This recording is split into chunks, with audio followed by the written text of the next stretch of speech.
पर्वों का पर्व, महापर्व, लोक आस्था, श्रद्धा और प्रकृति की पूजा और आराधना का पर्व छठ पूजा की आप सबों की हार्दिक बधाई और शुभकामनाएं पे चिंतित है। लेकिन बिहार के लोग लोक आस्थाओं के माध्यम से, लोक कहानियों के माध्यम से छठ पूजा को शुरू किया और उसमें वाटर हार्वेस्टिंग का बात आ गया। वो इसलिए कि आप जब छठ पूजा करते तो आप तालाब में जाते हैं, इसलिए तालाब में पानी का संचयन और साल में एक बार तालाब का साफ सफाई छठ पूजा के माध्यम से होता है।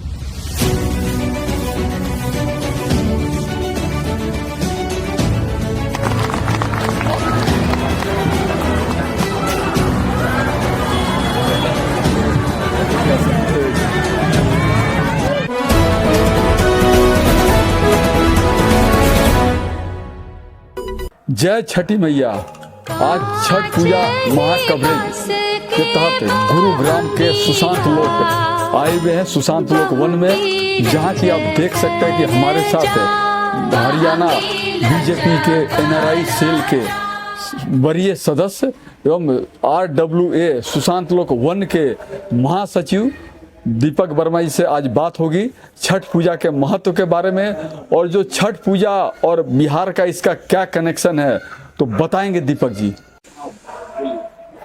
पर्वों का पर्व, महापर्व, लोक आस्था, श्रद्धा और प्रकृति की पूजा और आराधना का पर्व छठ पूजा की आप सबों की हार्दिक बधाई और शुभकामनाएं।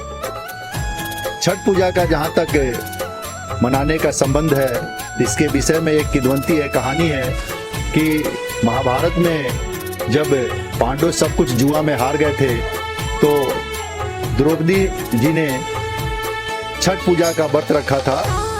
उसके तत्पश्चात उनकी मनोकामना पूर्ण हुई थी और वे हारे हुए सारे चीजों को उन्होंने प्राप्त किया था।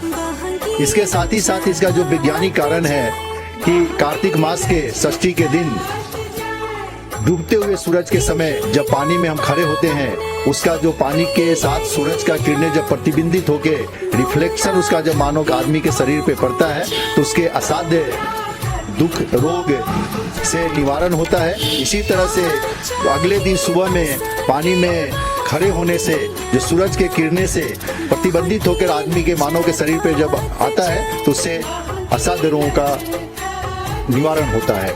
ये तो हमारे छठ पूजा का आस्था है। छठ पूजा आज न केवल पूर्वांचल से शुरू होकर दिल्ली, बॉम्बे, चेन्नई, सूरत, हिंदुस्तान का सारे महानगर और गांव-गांव तक ये छठ पूजा आज प्रसारित और फैल चुका है। और ये छठ पूजा यहाँ से आगे निकलते हुए आज विदेशों में भी, न्यूयॉर्क में, मियामी में, तमाम देश दुनिया में आज छठ पूजा का आराधना और पूजा विश्वास के साथ किया जाता है। छठ पूजा एक प्राकृतिक की पूजा है। हमारे छठ पूजा में आप देखेंगे ऐसे किसी चीज की समावेश और सम्मिलित नहीं किया जाता है जो अननेचुरल चीजें हैं। हमारे यहाँ गन्ना से, फल से, गेहूं से, ये तमाम बांस की बनी हुई टोकरी, ये तमाम उन्हीं चीजों का छठ पूजा में समावेश किया जाता है जो नेचुरल चीजें हो। ये इससे इस पूजा के माध्यम से हमारे पूर्वजों ने एक संदेश देने का कोशिश किया था कि अगर पर्यावरण को अगर सुरक्षित रखना है तो नेचर के नजदीक रहना है और नेचर को, नेचुरल चीजों को, प्राकृतिक चीजों को आपको अपनाना होगा। ये हमारा आज जब हम देखते हैं कि गुड़गांव जैसे महानगर में, चूंकि गुड़गांव का मैं बात इसलिए कर रहा हूँ कि गुड़गांव का प्रत्यक्ष दृश्य और दिल्ली का प्रत्यक्ष दृश्य हमारे सामने दिखाई देता है। और गुड़गांव और दिल्ली में इतना भव्य रूप से और अनेक घाटों पे भीड़ लगा रहता है, छठ पूजा हो रहा है।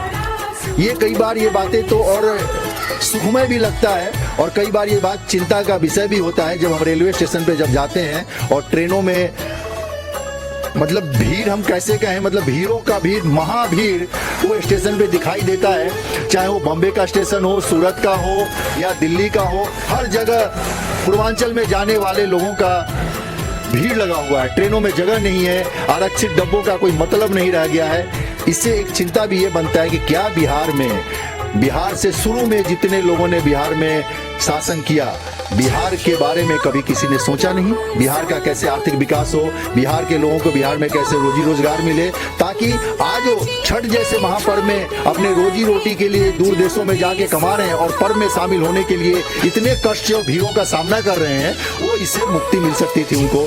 इसलिए मैं आज छठ पूजा के शुभ अवसर पे माँ छठी मैया से ये विनती भी करूंगा कि हमारे यहाँ के पूर्वांचल के विकास हो, उसका उद्योगीकरण हो, वहाँ के नेताओं को सबुद्धि और ज्ञान दें कि बिहार का विकास करे और वहाँ के लोगों की रोजी रोटी वहीं पे मिले और बिहार में छठ की भव्यता और विशाल रूप से बढ़ती जाए, ऐसा रहते हैं। उनका धर्म पे विश्वास है, लोक आस्थाओं पे विश्वास है। आज भी बिहार के गांव-गांव में लोग छोटी छोटी सोते, जब बच्चे नहीं सोते हैं तो कहानियां सुनाते हैं। तो ये जो कहानी मैंने आपको महाभारत वाली सुनाई, ये कहानी भी हर लोग अपने बच्चों को कहानी के रूप में सुनाए। धीरे धीरे प्रथा के रूप में बदलता चला गया और छठ पूजा का महत्व बिहार के अंदर में ज्यादा होता चला गया। आप देखेंगे कि आज वाटर हार्वेस्टिंग का बात होता है।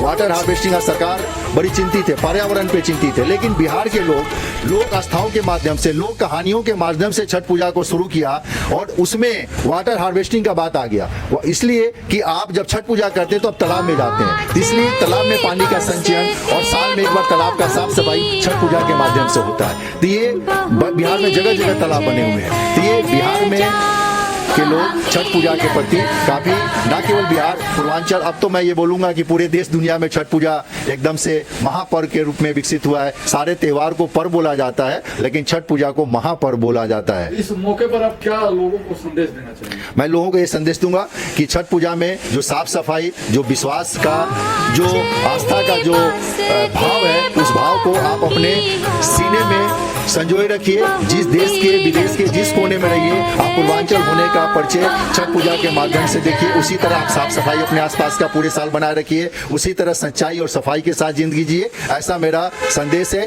पूरे छठ पूजा और बिहार वासियों के लिए, पूर्वांचल वासियों के लिए और पूरे देश के। केलवा जे फरेला घवद से, ओ पर सुगा मेर राय, ओ पर सुगा मेर राय।